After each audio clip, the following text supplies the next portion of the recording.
애청자 여러분 안녕하세요. KCBS 정신건강 칼럼 내 마음의 골든타임 조옥순입니다. 지난주부터 우리 모두가 가장 두려워하는 병 중에 하나인 치매에 대해서 알아보고 있는데요. 오늘은 진행 단계뿐만 아니라 치료에 대해서도 말씀을 드리겠습니다. 아마도 많은 분들이 관심을 가지고 있는 부분이라고 생각이 됩니다. 치매 진행 단계는 최경도, 경도, 중증도, 그리고 마지막으로 고도 치매 단계로 진행되고요. 증상은 점점 더 악화되는 것을 볼 수 있습니다. 그런데 이러한 단계는 일반적인 지침일 뿐이지 모든 사람이 같은 증상을 똑같이 경험하는 것은 아니며 같은 속도로 진행되는 것도 아닙니다. 같이 발병이 되었다 하더라도 조기에 발견되면 치료도 할 수 있고 또 진행 속도도 늦출 수 있게 되죠. 단계별 특징을 알아보도록 하죠. 제일 먼저 최경도 그리고 경도 단계를 보시면 대체로 1년에서 3년, 발병 후 1년에서 3년 사이에 이제 이 경험을 하게 되는데요.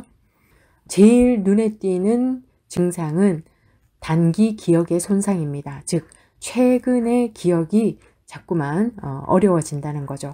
반면에 장기 기억, 오래전에 경험했던 일은 잘 기억하십니다. 그런데 조금 전에 했던 일, 음식을 조리하다가 불을 끄는 것이라던가 아니면은 지갑이나 열쇠, 전화기 등의 중요한 물건을 방금 어디다 놓았는데 기억을 하지 못해요.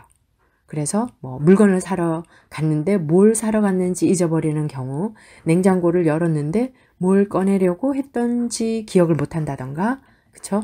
그리고 2층에 올라갔는데 내가 왜 올라왔지? 기억을 잘 못합니다.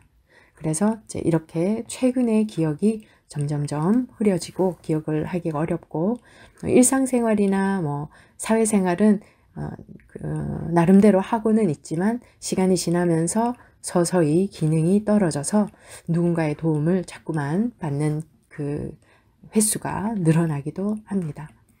중증도 치매로 진행이 되면 발병 후 2년에서 10년 사이 이 중증도 치매라고 보통 우리가 명명을 하는데요. 특징은 초기 단계에 보였던 기억력 감퇴나 언어 능력 등의 악화가 진행이 된다는 것입니다.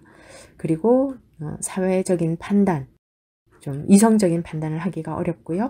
일상생활에도 조금씩 어려움을 보여서 이제 일상생활을 유지하기 위해서 주변 사람들이 도와줘야 합니다. 왜냐하면 증상 중에 돈 계산이 어렵고 가전제품을 조작하지 못한다. 그리고 평소에 잘 쓰던 그런 물건들이나 또 그런 행동들이 자꾸 서툴러지죠. 수도꼭지 사용하는 거, 그다음에 또 시간과 공간 개념이 이때부터는 이제 흐려져서 자기가 어디에 있는지, 지금이 어떤 계절인지 이해하기가 어려워지고요. 그리고 평소에 잘 알고 지내던 사람을 혼동하기 시작합니다. 그렇지만 아직은 가족들은 알아보고요. 그리고 신문이나 잡지를 읽기는 하지만 좀 잘 이해 못하는 그런 경우가 많습니다. 그리고 낱말, 자기가 잘 쓰던 단어도 사용하기가 어려워지고 그 뜻도 이해하기가 어려워지는 경우가 있습니다. 공간 지각력이 떨어지기 때문에 평소에 잘 다니던 길도 잃어버리는 경우가 있고요. 또 집안을 계속 배회하거나 반복적인 행동을 거듭하는 그런 모습을 볼 수 있습니다. 그리고 마지막 단계로 고도 치매, 발병 후 8년에서 12년 정도 되면은 모든 지적 능력이 심하게 손상되어서 생활이 어렵고요. 일상생활 어렵고 또 자기 자신을 가누는 그런 씻고 먹고 대소변 가리는 이런 부분이 어려워지게 됩니다. 그래서 걷는 거, 움직이는 것도 어려워져서 이제 이때 되면 다른 사람의 도움 없이는 혼자 생활하기가 어려워지고요. 대부분의 기억이 상실되는 그런 시기입니다. 이때는 집안 식구들도 이제 알아보지 못하죠. 자기의 이름, 고향, 나이 등도 기억을 못하고 의사소통의 문제도 심하게 있어서 혼자 중얼거리긴 하는데 주변 사람들은 그 내용을 알아듣기가 어렵습니다. 한 가지 단어만 계속 반복하는 경우가 있고 그리고 얼굴 표정도 사라집니다. 근육이 굳어지는 그런 파킨슨 증상이 나타납니다. 이때는 이제 심각한 단계이기 때문에 간질 증상이 동반될 수도 있고요. 그러다가 결국은 모든 기능을 잃게 되면서 누워서 지내게 됩니다. 그러면 아마 여기까지 들으신 분들의 마음속에는 와, 이걸 어떻게 하나? 과연 이 치료는 가능한가? 치매가 치료는 가능한가요? 불치병이 아닌가요? 라고 물어보시는 분들이 많습니다. 근데 불치병은 아닙니다. 물론 모든 케이스가 다 완치되고 치료가 가능한 건 아니지만 그래도 치매 종류 중에 10%에서 15% 정도는 완치가 가능한 것으로 이 의학적인 연구 결과 밝혀져 있고요. 그리고 이 치매의 원인, 기질적인 원인을 제거하거나 치료하면 완치가 될 수 있습니다. 특히 치매 원인 중에 20-30% 정도는 혈관성 치매라고 말씀드렸잖아요. 알츠하이머는 50% 이상. 그래서 이 혈관성 치매는 고혈압이나 당뇨, 심장 질환, 이런 위험 인자를 미리 제거하거나 이제 조심하면 치료하면 충분히 호전이 될 수 있고, 이 알츠하이머병 치매의 대부분의 케이스가 이 알츠하이머병 50%를 넘죠. 이 병도 조기에 발견해서 치료하면 이제 인지기능 저하를 늦출 수 있고 또 치매의 조기 발견과 치료로 인해서 아주 좋은 결과를 볼 수 있습니다. 그래서 이미 치매가 진행되고 있는 그런 케이스를 할지라도 이제 적절한 평가와 치료를 통해서 이제 상당히 호전시킬 수 있고요. 그래서 희망을 가지셔야 합니다. 그리고 치매 치료는 인지장애 치료도 하지만 행동도 치료를 합니다. 그럼 어떻게 치료를 하나요? 약물 치료를 가장 많이 하고 있는데 이제 현재 개발되어서 시판되고 있는 치매 치료제는 이제 인지 기능이 대부분 인지 기능이 저하되는 속도를 늦추는 치료제입니다.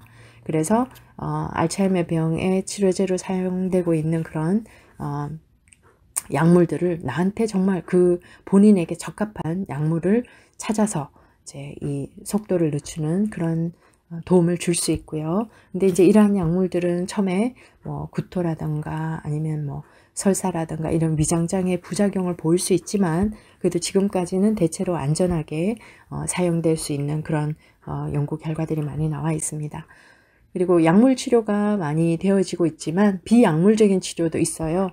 손상된 인지 기능을 보존하거나 회복시키기 위한 그런 인지적인 개입을 많이 하게 되고 특별히 또 정신행동 증상들을 해결하기 위한 그런 행동적인 개입, 인지적 개입과 행동적인 개입이 있습니다.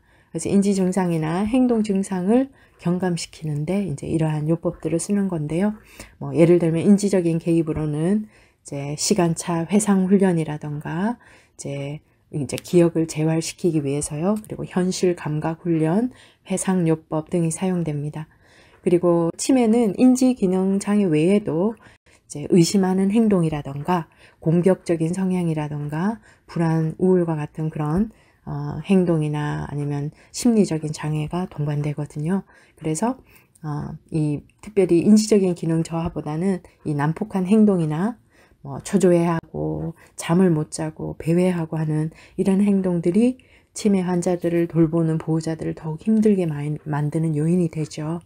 그래서 이제 정신과 전문의의 이제 소견을 듣고 이러한 정신행동 장애들을 어떻게 이제 치료하고 또 감소시킬까 이제 의논하는 것도 굉장히 중요합니다. 그래서 때로는 항우울제나 항불안제 또 항정신병 약물과 같은 그런 치료제를 병행할 수 있고 이럴 때 이제 함께 병행할 때 많은 호전을 볼 수 있습니다. 그래서 약물 치료와 비약물 치료를 함께 병행하는 것을 많이 이제 추천하고 있죠. 현재 치매의 진행을 완전히 차단해 줄 수 있는 약은 개발되지 않았습니다만 알츠하이머 병의 원인이 되는 그런 그 병적 단백질의 형성을 차단하거나 뇌의 침착을 막아주는 그런 약물들이 개발되어 있고 그리고 멀지 않은 장래에 임상적으로 사용할 것으로도 기대하고 있습니다.